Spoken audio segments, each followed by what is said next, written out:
नमस्कार, स्वागत है आपका। आप देख रहे हैं आपका पसंदीदा डिबेट शो बात हरियाणा की। मैं आपके साथ तेज नैन मोर। कांग्रेस विधायक मामन खान के मुद्दे पर प्रदेश की राजनीति गर्मा गई है। कांग्रेस एमएलए मामन खान को गिरफ्तारी का डर सता रहा है। उनको लगता है कि कभी भी उनको गिरफ्तार कर जेल भेजा जा सकता है। अपने विधायक पर कानूनी शिकंजा कसता देख कांग्रेस नेतृत्व भी अब अलर्ट मोड पर आ गया। तुरंत एक्शन लेते हुए नेता प्रतिपक्ष भूपेंद्र सिंह हुड्डा विधायकों के साथ राज्यपाल को ज्ञापन देने पहुंच गए। राज्यसभा चुनाव के बाद फिर कांग्रेस में खलबली मच गई है। कांग्रेस का आरोप है कि उनके विधायकों को डराया धमकाया जा रहा है। यह सही नहीं है। तो क्या ये राज्यसभा चुनाव में बीजेपी समर्थित सतीश नांदल की हार के कारण है? क्या वाकई मामन खान के खिलाफ राजनीतिक द्वेष से कार्रवाई की जा रही है? मामन खान पर कसते शिकंजे का राज्यसभा चुनाव से क्या नाता है? कांग्रेस के आरोपों में कितनी सच्चाई है? करेंगे चर्चा, लेकिन उससे पहले आपको दिखाते हैं स्पेशल रिपोर्ट।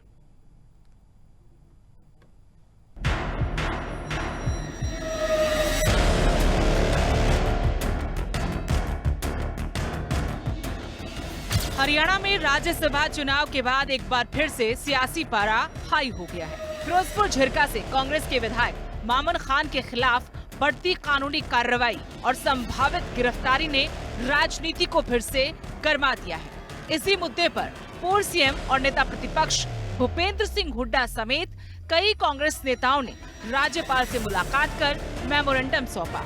हुड्डा ने आरोप लगाया कि मामन खान के खिलाफ पॉलिटिकल वेंडेटा के तहत मुकदमे दर्ज किए गए हैं।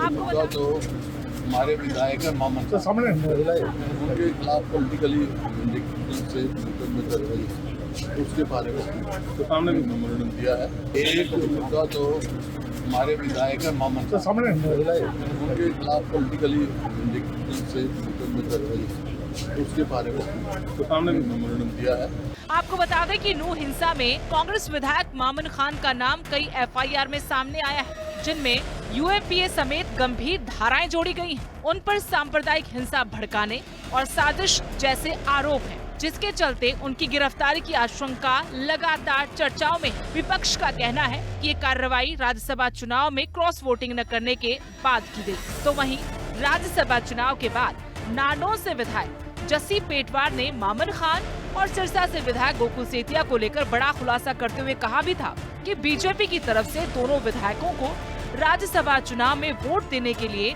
प्रलोभन के साथ साथ जेल में डालने की धमकी तक दी गई। और अब थानेसर से विधायक अशोक अरोड़ा ने भी लिविंग इंडिया न्यूज के साथ खास बातचीत में इस बात की तस्दीक की है। तो क्या वाकई राज्यसभा चुनाव में दोनों विधायकों की तरफ से बीजेपी का कहा नहीं मानने के बाद अब मामन खान के खिलाफ कानूनी शिकंजा कसा जा रहा है? Bureau report, living India news. आरोप गंभीर हैं तो सवाल भी उठ रहे हैं। तमाम हमारे खास मेहमान जुड़ चुके हैं। राज रमन दीक्षित है प्रवक्ता बीजेपी, सतपाल रोड हैं कांग्रेस के प्रवक्ता ओंकार सिंह इनेलो की तरफ से हमारे साथ जुड़े हैं। आप सभी का बहुत बहुत स्वागत है। सतपाल रोड जी, काफी गंभीर आरोप लगाए जा रहे हैं आपकी पार्टी के नेताओं की तरफ से। आपकी पार्टी की तरफ से जो आरोप लगाए हैं उनमें सीधे सीधे कहा कि मामन खान को डराया जा रहा है, धमकाया जा रहा है। हम आपसे पूछना चाहते हैं, क्या वाकई में इन आरोपों में दम है कि राज्यसभा चुनाव में साथ नहीं दिया, भारतीय जनता पार्टी कहे मुताबिक नहीं चले, तो अब उनको कानून का डर दिखाया जा रहा है? मैं आपका और आपके चैनल का बहुत धन्यवाद करता हूं, क्योंकि आप असली मुद्दों पे आवाज उठाते हो, गरीब की, व्यापारी की, किसान की, मजदूर की।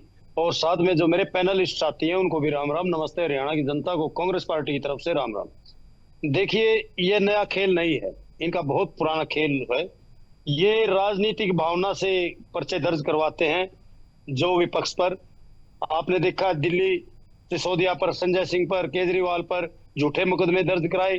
चौधरी भूपेंद्र सिंह हुड्डा पे 2016 में झूठा मुकदमा दर्ज कराया, लेकिन कोर्ट ने, माननीय कोर्ट ने उनको बरी किया। उसके बावजूद भी भूपेंद्र सिंह हुड्डा फिर इन्होंने पर्चा दर्ज कराने की कोशिश कर रहे हैं, लेकिन उसमें कुछ नहीं होने वाला। ये पार्टी विकास की तरफ कम ध्यान देती है, और जो ये डरा धमकाकर ईडी सीबीआई का दुरुपयोग कर रही है, ये बहुत गलत बात है। मामन सिंह पर 2023 में मुकदमा दर्ज हुए थे, हिंसा भड़काने की या उसमें बिल्कुल निर्दोष है। वो झूठी बात बनाकर उसको दोबारा फंसाया जा रहा है, क्योंकि इन्होंने बड़ा दबाव किया था राज्यसभा में कि आप भी हमारे जो सतीश नांदल हैं, सतीश नांदल की हार में बौखलाए हुए बीजेपी पार्टी, क्योंकि वो सतीश नांदल इन्हीं का उपाध्यक्ष है हरियाणा का, उस पर हार का ठिकरा जो है वो फोड़ना चाह रहे हैं कि हमारे जो कैंडिडेट हारे हैं उसकी बौखलाहट में झूठे मुकदमे दर्ज करा रहे हैं। इन्होंने सतीश वो गोकुल सेतिया पर भी इन्होंने दबाव बनाया था।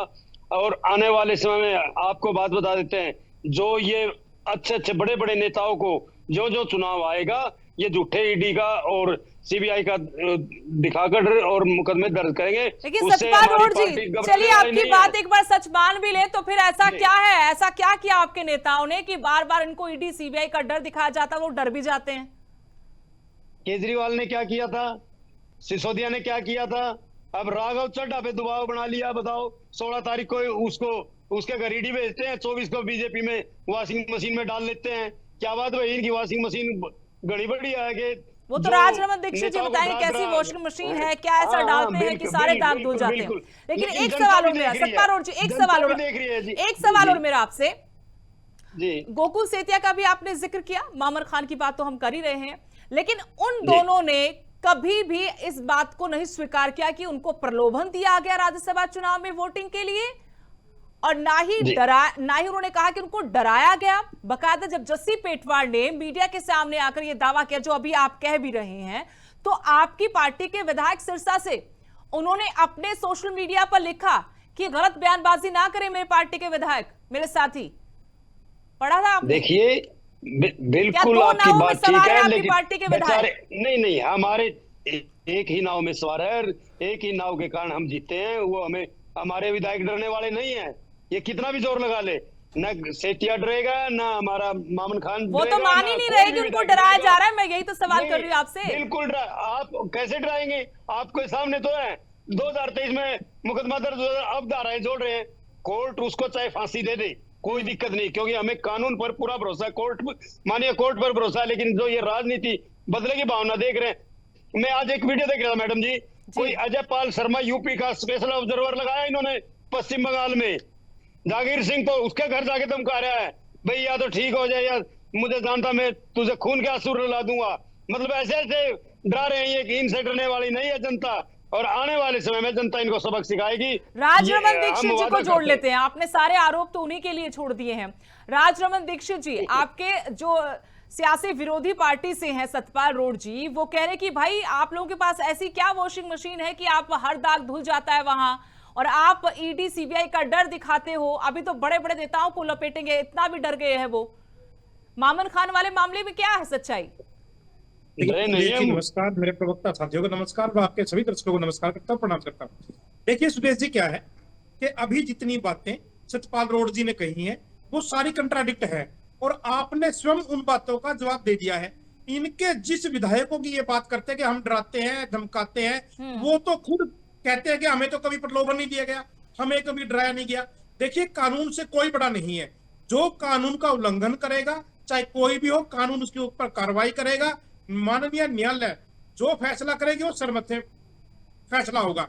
अब आप देखिए कि ये 31 जुलाई 2023 का वो मामला है, जब रुद्राभिषेक करने के लिए जो एवीपी का और बजरंग दल का एक ज्वाइंट जत्था गया था, जिसके ऊपर ये हिंसा हुई थी। उस वक्त मामन खान जी जो थे वहां के विधायक थे, वो चाहते तो इसको रोक सकते थे, लेकिन उन्होंने फिर भी क्या किया कि भड़काऊ भाषण दिए, सोशल मीडिया पर भी भड़काऊ भाषण दिए, जिसकी वजह से वो हिंसा जो थी और ज्यादा आक्रामक हो गई। एक बार टोकना चाहती हूँ, आप अपनी बातें पूरी कीजिए मेरा, क्योंकि मैं सभी का प्रतिनिधित्व करती हूँ, जनता के सवाल भी, विपक्ष के भी, सत्ता पक्ष के भी।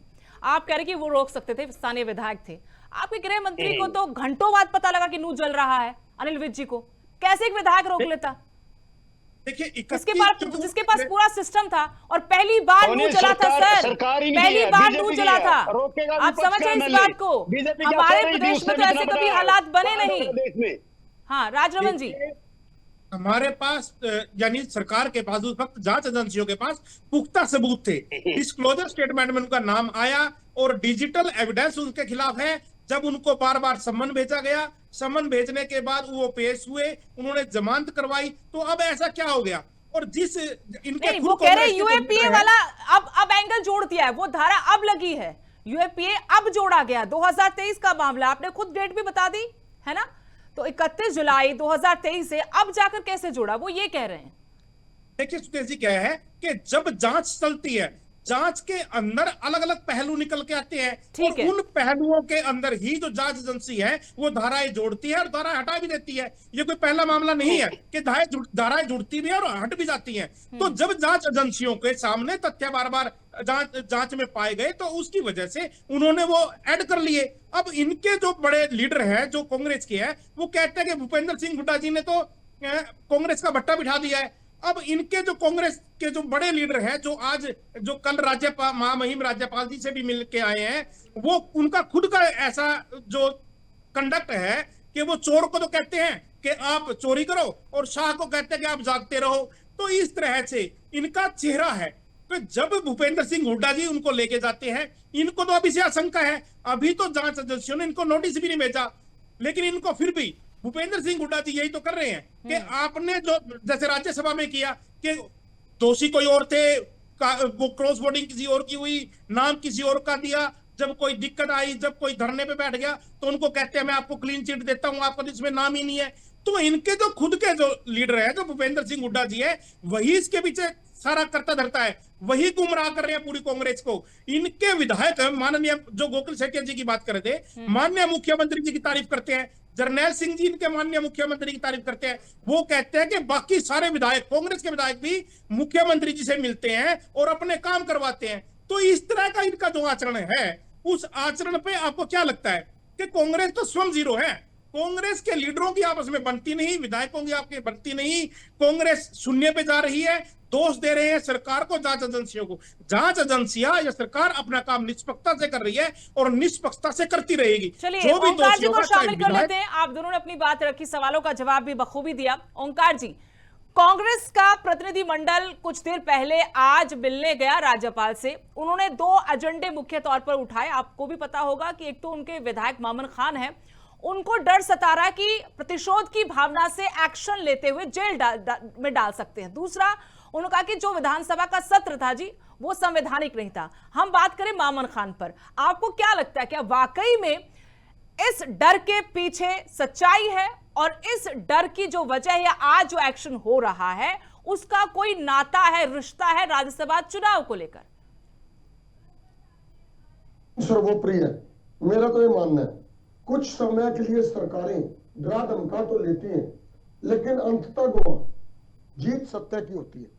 इसमें कोई दो राय नहीं कि बीजेपी रूलिंग पार्टी है जो, वो सत्ता का दुरुपयोग बहुत बुरी तरीके से कर रही है, कोई दो राय नहीं इसमें। जांच एजेंसियां इसके कहे अनुसार काम करती हैं, क्योंकि उनका काम तो कोई है नहीं, वो तो जैसे निर्देश आएगा मंत्री का, मुख्यमंत्री का, कर देंगी। लेकिन अदालत सर्वोपरि है, कांग्रेस को अदालत का रुख भी करना चाहिए। आज ये शो करता है कि कांग्रेस का नेतृत्व कमजोर है, कि जो उनके एमएलए अपने आप को सुरक्षित महसूस नहीं कर रहे। सुदेश जी 37 विधायक हैं इनके, अगर 37 विधायक वाली पार्टी के एमएलए अपने आप को सुरक्षित महसूस नहीं करते, तो आप सोचिए नेतृत्व कितना कमजोर होगा। हमारे भी विधायक हैं 2, कभी हमारे विधायक आज या आज से पहले कभी सुना नहीं सुना, क्योंकि हमारा नेतृत्व स्ट्रोंग है।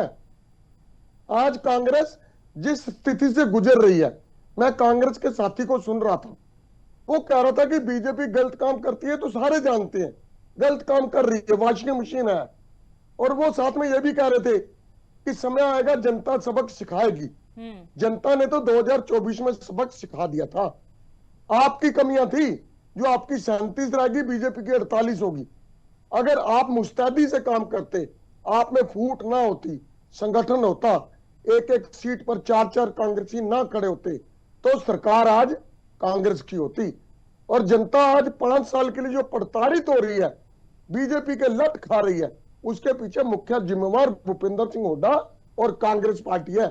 आज सुदेश जी किसी से भी पूछ लो, वो यही कहेगा कि बीजेपी को 2024 में रास्ता कर दिया था, 2019 में भी बीजेपी को जनता ने टाटा बाय बाय कह दिया था, लेकिन जेजेपी नाम की पार्टी ने ऑक्सीजन दी जो इनको। लेकिन ओंकार जी, यमुना कांग्रेस ही पार कहते हैं कि छोड़ने की सत्ता बात किसको करती बुरी लगती है? सत्ता के लिए तो हम 5 साल इंतजार करते हैं, तमाम तरीके से संघर्ष भी करते हैं। अगर सत्ता आ रही थी तो कैसे ठुकरा देगा कोई, चाहे ईडी हो, सीबीआई, जो मर्जी हो। ये तो दुनिया कहती है कि कांग्रेस की प्रदेश में बहुत जबरदस्त लहर थी, कांग्रेस की कमियों के करके बीजेपी ने दोबारा सत्ता पाई। अब आप ही देख लीजिए, इस बार 37 विधायक थे राज्यसभा के चुनाव में, और वोट कितनी डली? 28। 9 विधायक, 25% विधायक कैसे चोरी हो गए, कैसे मैनेज हो गए? ये कहीं ना कहीं कमजोर नेतृत्व की निशानी है। और मैं आपको गारंटी से कहता हूं, हमारी मात्र 2 सीट है, मानते हैं, लेकिन गर्व से कहते हैं हमारी 2 हैं, और 2 के 2 दबंग हैं। और आने वाले समय में बीजेपी और कांग्रेस इन दोनों को जनता टाटा बाय बाय कहेगी, क्योंकि एकमात्र दल है हरियाणा में जो जनता की रक्षा करता है और जनता के हितों की रखवाली करता है, इंडियन नेशनल लोकदल। राजरमन जी, आरोप तो है आप लोगों पर, अब इन आरोपों पर सफाई में आप क्या ऐसा कहेंगे, ऐसी दलील है कि भाई कानूनी प्रक्रिया है, उसी के तहत काम चल रहा है और इसमें कोई द्वेष नहीं है, कोई यहां पर प्रतिशोध नहीं लिया जा रहा? क्योंकि सीधे सीधे आरोप लगाए हैं नेता प्रतिपक्ष भूपेंद्र सिंह हुड्डा ने कि डराया धमकाया जा रहा है। मुख्य विपक्षी पार्टी है, 37 विधायक चुनकर आए हैं, और यहां अगर ऐसे आरोप लगाए जा रहे फिर सवाल तो उठेंगे, जवाब भी देना बनता है। सुदेश जी देखिए, भूपेंद्र सिंह हुड्डा जी कहते हैं कि हमने द्वेष की राजनीति की है, लेकिन भारतीय जनता पार्टी की सरकार, माननीय मुख्यमंत्री जी की सरकार ने कभी द्वेष की राजनीति नहीं की। हम कानून पसंद है, जो कानून के दायरे में होगा, चाहे कितना ही बड़ा व्यक्ति क्यों ना हो, विधायक हो, एमपी हो, कोई हो, हम उसके दायरे में कार्रवाई करेंगे, उसके ऊपर कार्रवाई करेंगे। लेकिन इनके खुद के जो विधायक हैं वो हमें बार बार कहते हैं कि बीजेपी कभी भी हमें दबाव नहीं डाल रही, कभी लालच नहीं दे पा रही, कभी कुछ नहीं देती, कुछ कहती नहीं। उसी पार्टी के विधायक को लेकर तो प्रतिनिधिमंडल मिलके आया राज्यपाल से, इससे पहले देखा क्या आपने ऐसे कोई गया हो? देखिए, मैंने पहले भी कहा है कि इनके जो बड़े लीडर हैं वो बड़े लीडर ही कांग्रेस को गुमराह कर रही हैं। वो चोर को कहते हैं कि आप चोरी करो और शाह को कहते हैं कि आप जागते रहो। चलिए एक मिनट सुदेश जी, मैं एक बात और कर दूं कि कांग्रेस पार्टी और जो जैसे ओंकार जी भी कह रहे थे कि हम भारतीय जनता पार्टी अपनी कल्याणकारी नीतियों और सिद्धांतों की वजह से तीसरी बार सत्ता में आई है, ना कि कांग्रेस की कमजोरी की वजह से। और इनेलो की तो बात ही छोड़िए, आप इनेलो को 2002 में जनता ने निकाल दिया था। हम जो हमारे माननीय मुख्यमंत्री हैं, जो नैब सिंह सैनी जी हैं, पहले जो मुख्यमंत्री जी रहे हैं मनोहर लाल खट्टर जी, उनकी लोक कल्याणकारी और जन कल्याणकारी नीतियों की वजह से हम जनता हमें पसंद करती है, बार बार आशीर्वाद दे रही है। ये नहीं है कि किसी की कमजोरी की वजह से हम आ रहे हैं। और ये अगर दोनों मिलके ही, कांग्रेस और इनेलो अगर मिलके भी चुनाव लड़ेंगी, तब भी भारतीय जनता पार्टी की जीत होगी, क्योंकि हमें जनता पसंद करती है। आप चिंता न करो, जनता के नुमाइंदे जनता करने वाली है। करते हैं। इतना क्या बात करें ओंकार जी कि हम कांग्रेस की वजह से नहीं आए, 2 सीट थी हम अपनी, अगर हम कांग्रेस की वजह से अब तो आपकी 2 सीटें वो लगातार तीसरी बार जीतकर सत्ता में आए हैं। चलिए सतपाल रोड जी को शामिल करेंगे। सतपाल जी, राजरमन दीक्षित जी तो आपकी लीडरशिप पर सवाल खड़े करें कि जो बड़े नेता हैं वही ये सब कुछ रच रहे हैं, इसके पीछे तो आपके अपने नेताओं का हाथ बता रहे हैं, आप बेवजह बीजेपी को यहां पर उल्टा सीधा बोल रहे हैं। लगता है उनका संपर्क अभी टूट गया, फिर जाएंगे। ओंकार जी, आप बोल सकते हैं, आप बोल सकते हैं। देखिए, मेरे भाई बीजेपी के प्रवक्ता कह रहे थे कि दोनों पार्टियां मिलकर इनको हरा नहीं सकती, हम अकेले ही बहुत हैं। और आपकी तो क्या बिसात थी हरियाणा में, 2009 से पहले 2 ही सीट आती थी आपकी। आप विचार करके देख लीजिए, जब भी आप सत्ता में आए, इनेलो के साथ आए सहयोगी पार्टी के रूप में। आज जो परिस्थितियां आज आपने प्रदेश में कर दी, प्रत्येक व्यक्ति, प्रत्येक वर्ग परेशान है। पोर्टल की दुनिया बना के रख दी, समस्या ही समस्या है, चाहे किसान हो, मजदूर हो, व्यापारी हो, उद्योगपति हो, अध्यापक हो, टीचर हो, हर व्यक्ति परेशान है। ओंकार, चलिए इन मुद्दों पर तो हम बाद में भी पहले भी चर्चाएं कर चुके हैं, क्या पता आगे भी करें, लेकिन आज जो मुद्दा है आप मुझे बताइए, क्या मामन खान, गोकुल सेतिया के ऊपर वाकई में दबाव बनाया गया होगा? कोई वजह है कि वो खुलकर नहीं बोल पा रहे? राज्यसभा चुनाव में खेला हुआ तमाम तरीके से आपने आपके साथ भी हमने चर्चाएं की। इस मुद्दे पर रहकर हम आपसे पूछना चाहते हैं कि क्या अभी भी कोई दबाव होगा विधायकों पर, भले वो नकार रहे, उसके पीछे भी कोई वजह हो सकती है, आपको लगता है क्या? मेरा ये मानना है कि एक विधायक अगर दबाव में आ जाएगा तो जनता के हितों की रक्षा कैसे करेगा। मेरा ये मानना है कि विधायक जब तक गलत नहीं होगा, उसकी कुछ कमियां नहीं होंगी, दबाव में नहीं आ सकता। अगर आज वो दबाव में है तो बीजेपी ने हो सकता है उनको चोरियां, उनको कुछ गलतियां पकड़ रखी हो, कोई सीडी रख रखी हो उसकी, जिसकी वजह से वो हो। लेकिन नॉमिनल तौर पर यह देखा जाता है कि विधायक दबाव में नहीं आता। अगर उसको कोई दबाव है तो अपने हल्के की जनता के साथ जाके साझा करे। तो ठीक है, ये जो कार्रवाई हो रही है, आपको लगता है कि ये कानून के मुताबिक हो रही है और कांग्रेस इसमें राजनीतिक फायदा देख रही है अपना?